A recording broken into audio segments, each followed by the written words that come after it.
राज्य विधिमंडळाचं पावसाळी अधिवेशन नुकतंच पार पडलं। सत्ताधारी महायुती आणि विरोधात असलेल्या महाविकास आघाडीत आरोप प्रत्यारोपाच्या फैरी पाहायला मिळाल्या। अधिवेशनातून आपल्याला न्याय कसा मिळणार याकडे सर्वसामान्यांसह शेतकऱ्यांचं लक्ष लागलेलं असतं। मात्र नुकताच पार पडलेल्या पावसाळी अधिवेशनात जनतेचे प्रश्न राहिले बाजूलाच, पण चर्चेत राहिली आहे ती फ्रीस्टाईल हाणामारी।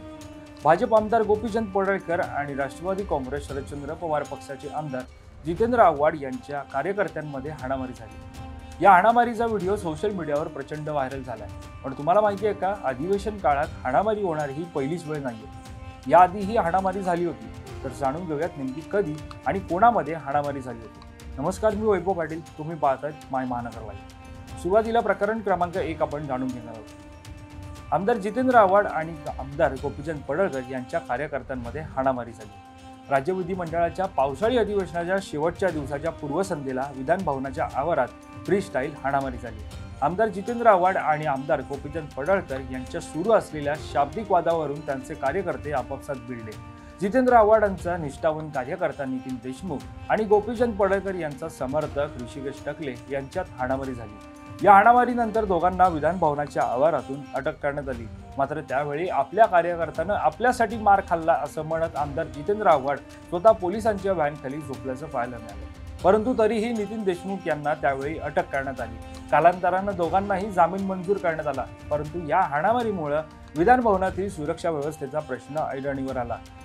शिवाय सर्व स्तरावरून या हाणामारीचा निषेध करण्यात आला। तर ज्यांनी हाणामारी केली अशा कार्यकर्त्यांना पुन्हा लोकशाहीच्या पवित्र मंदिरात म्हणजेच विधान भवनात प्रवेश देऊ नका अशी मागणी झाली।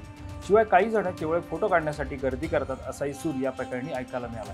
त्यामुळे विधान भवनाच्या सुरक्षा व्यवस्थेसह आमदारांच्या सुरक्षेचाही मुद्दा यावेळी चांगलाच गाजला। आता जाणून घेऊया प्रकरण क्रमांक 2। हे प्रकरण आहे 12 वर्षांपूर्वीचे। वर्ष 2013 मधील ही घटना आहे, ज्यावेळी राज्यात काँग्रेस आणि राष्ट्रवादी काँग्रेसचं सरकार होतं आणि या सरकारचं शेवटचं अर्थसंकल्पीय अधिवेशन सुरू होतं। याच अधिवेशन काळात एका पोलीस अधिकाऱ्यानं ओव्हर स्पीडिंगनं कार चालवणाऱ्या आमदारावर सिंगम स्टाईलनं दम देत दंडात्मक कारवाई केली होती।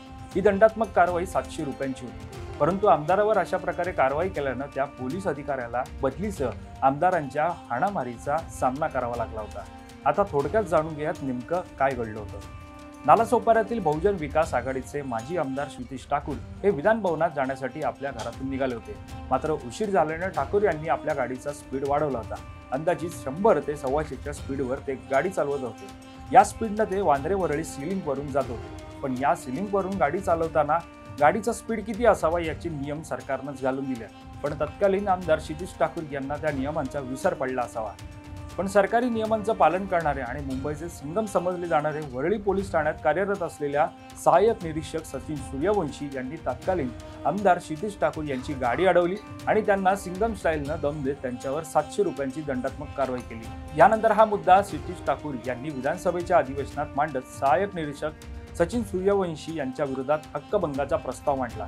त्यानंतर विधानसभा अध्यक्षांनी त्यांचा प्रस्ताव स्वीकारत सचिन सूर्यवंशी यांना विधानसभेत बोलावून घेतलं। त्यावेळी सचिन सूर्यवंशी हे विधान भवनात आले आणि अध्यक्षांच्या केबिनच्या दिशेने जात होते। तितक्यात काही आमदारांनी त्यांना घेरा घातला आणि बेदम मारहाण केली। या मारहाणीत सूर्यवंशी गंभीर जखमी झाले आणि लोकशाहीच्या पवित्र मंदिराची प्रतिमा डागळली। या प्रकरणी झालेल्या 2 दिवसांच्या चौकशीनंतर कार्यकारी मंत्री हर्षवर्धन पाटील यांनी बहुजन विकास आघाडीचे आमदार क्षितिज ठाकूर, मनसेचे आमदार राम कदम, शिवसेनेचे आमदार राजन साळवी, भाजपचे आमदार जयकुमार रावल आणि अपक्ष आमदार प्रदीप जयस्वाल यांना 31 डिसेंबर 2013 पर्यंत निलंबित केलं। तसंच मुंबई आणि नागपूरच्या विधान भवन परिसरात बंदी घालण्यात आली होती। तसंच वरळी पोलीस ठाण्यात त्यांच्यावर गुन्हा दाखलही करण्यात आला होता। मात्र 5 आमदारांच्या निलंबनानं राज्याचं राजकारण चांगलंच तापलं होतं। त्यावेळी गृहमंत्री असलेल्या दिवंगत आर पाटील यांनी चौकशी पूर्ण होईपर्यंत निरीक्षक सचिन सूर्यवंशी यांना निलंबित केलं। पण त्यावेळी आमदार क्षितिज ठाकूर यांच्यासोबत गैरवर्तणूक केल्याचा सूर्यवंशींचा व्हिडिओ क्षितिज ठाकूर यांनी माध्यमांसमोर आणला। त्यानंतर राज्याचं वातावरण आणखी तापू नये या दृष्टिकोनातून गृहमंत्री आर पाटील यांनी सूर्यवंशी यांची सांगलीच्या तुर्चीच्या पोलीस प्रशिक्षण केंद्रात बदली केली। त्यानंतर अटकेत असलेल्या आमदारांना जामीन मिळाला आणि पावसाळी अधिवेशनात त्यांचं निलंबनही मागे घेण्यात आलं। त्यानंतर सचिन सूर्यवंशी यांना कायमचं मुंबईला विसरून जावं लागलं। प्रकरण क्रमांक 3।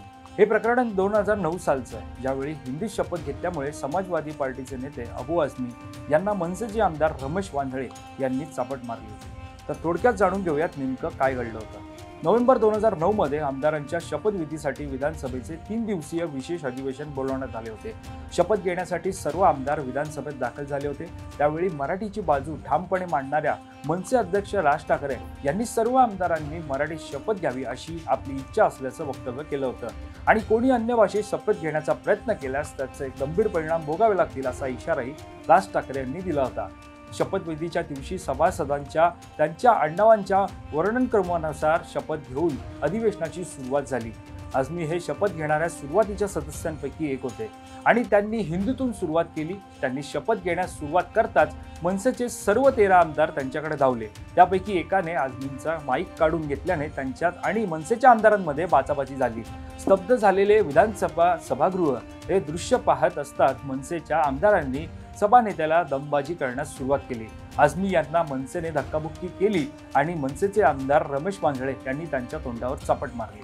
त्यावेळी अन्य पक्षांच्या नेत्यांनी मध्ये पडून परिस्थिती नियंत्रणात आणण्याचा प्रयत्न केला.